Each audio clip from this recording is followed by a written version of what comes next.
Hello friends, once again this is Sachin Ingre. Would like to welcome you on your favorite YouTube channel.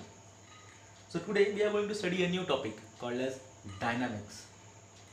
So before studying the dynamic, let us take a revision over static. The static means a body in rest position. This is just a rough definition. Okay. So whenever the body is in rest position, the study of that body will be considered as static condition. Okay. Now you might have got the definition about static. Now let us talk about dynamics. So dynamic means the study of the body in motion. This is just an rough definition. Once again I would like to tell you that this is just an rough definition. Okay. So one might have a question in his mind when to say a body is in static condition and when to say a body is in dynamic condition. तो चलिए देखते हैं. Suppose ये मेरी body है या फिर एक पार्टिकल है. ये जो पार्टिकल है ये हल रहा है या नहीं हल रहा है, ये स्टैटिक में है या डायनामिक में है, ये कैसे कंसिडर हो. तो उसके लिए हम क्या कंसिडर करेंगे, एक ऐसा आदमी जो वो पार्टिकल को या बॉडी को देख रहा है. That means we need an observer. बराबर. तो हम क्या करते हैं, एक ऑब्जर्वर ले ही लेते हैं. चलिए ये एक ऑब्जर्वर है. अब ये ऑब्जर्वर क्या कर रहा है, ये पार्टिकल को देख रहा है कंटिन्यूअसली, ये पार्टिकल हल रहा है या नहीं. बराबर है. तो भाई मेरे लिए ये ऑब्जर्वर ओरिजिन हो गया. बराबर है.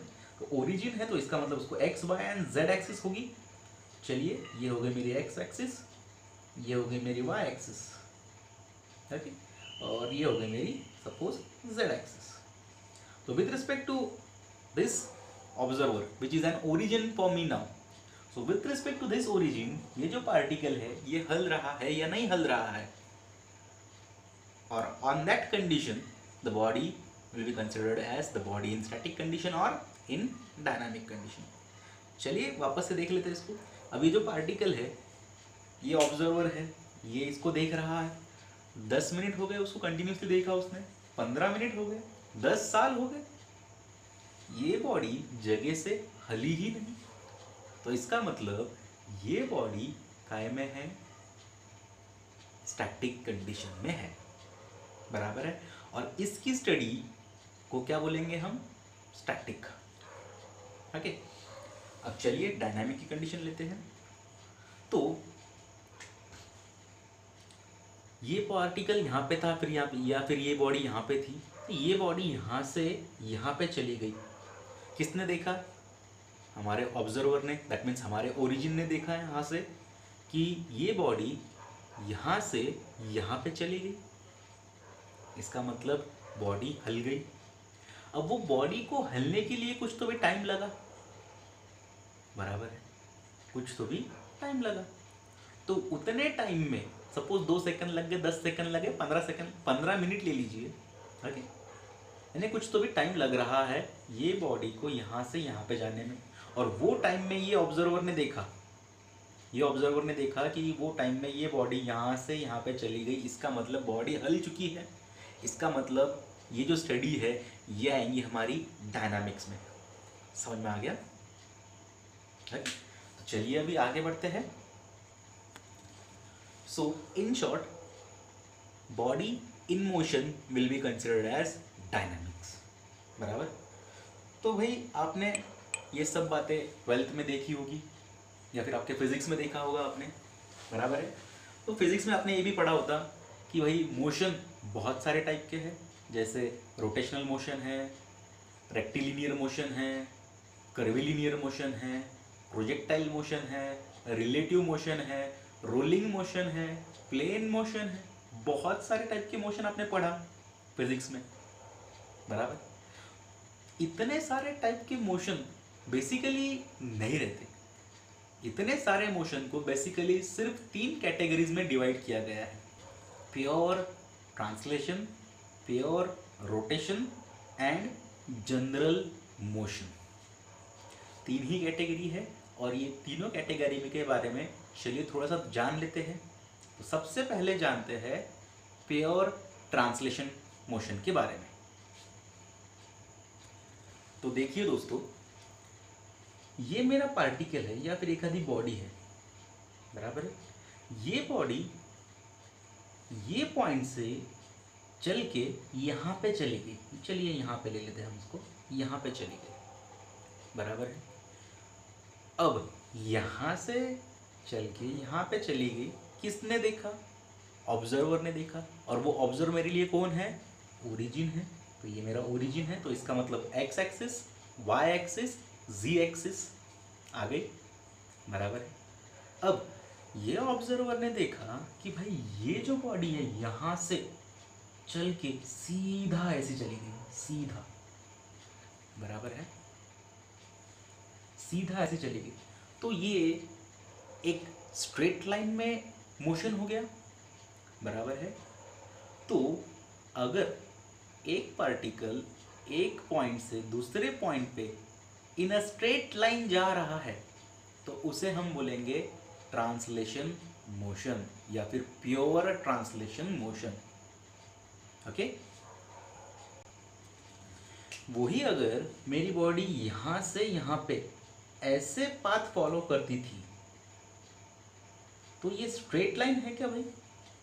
नहीं, ये स्ट्रेट लाइन नहीं है, कुछ तो भी कर्व्ड पाथ है, बराबर है। तो जब एक आधी बॉडी यहां से यहां पे जा रही है और वो फॉलो कर रही है कर्व्ड पाथ को, तो उसको हम बोलेंगे प्योर रोटेशनल मोशन। ओके, समझ में आ गया? चलिए अब लास्ट चीज़ के बारे में बात करेंगे जिसका नाम है general motion.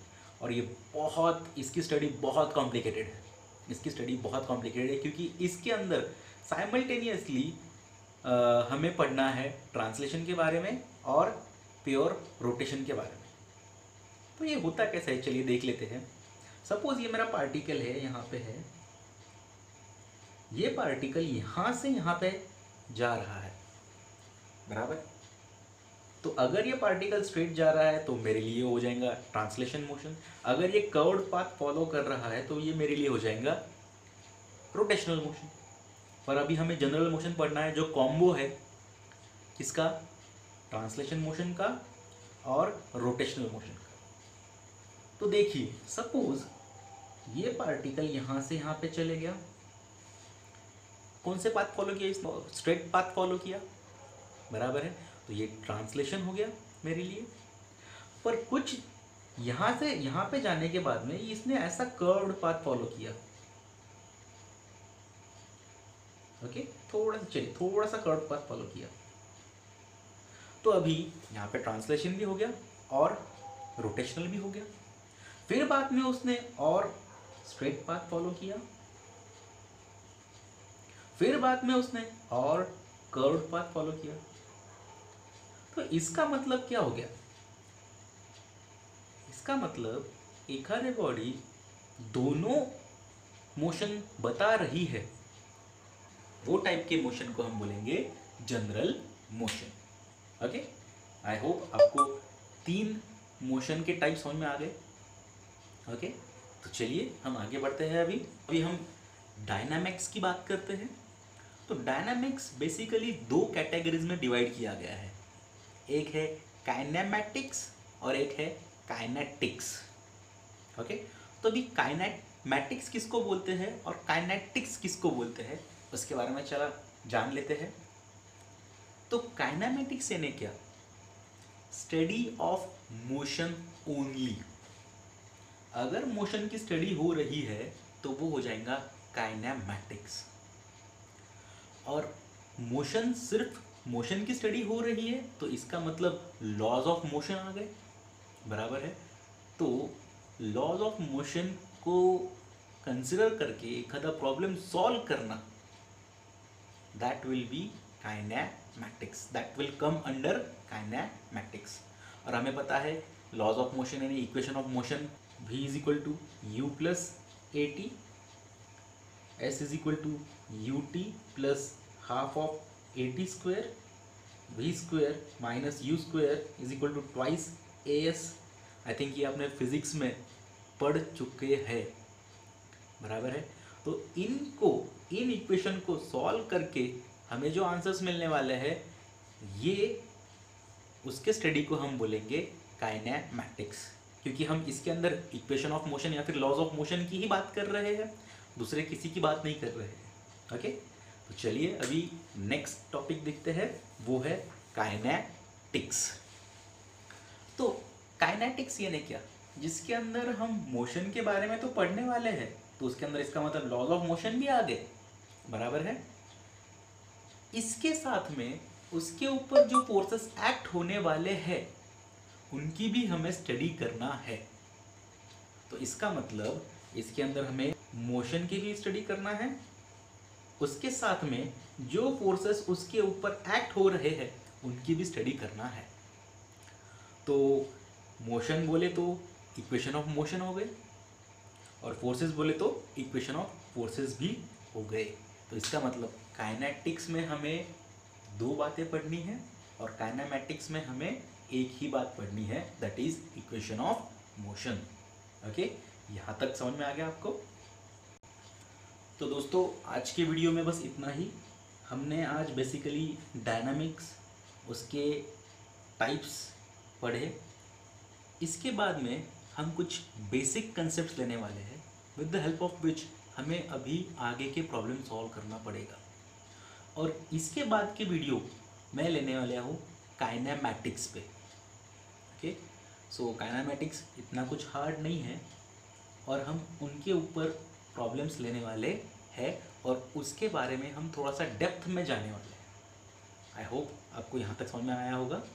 Thank you so much.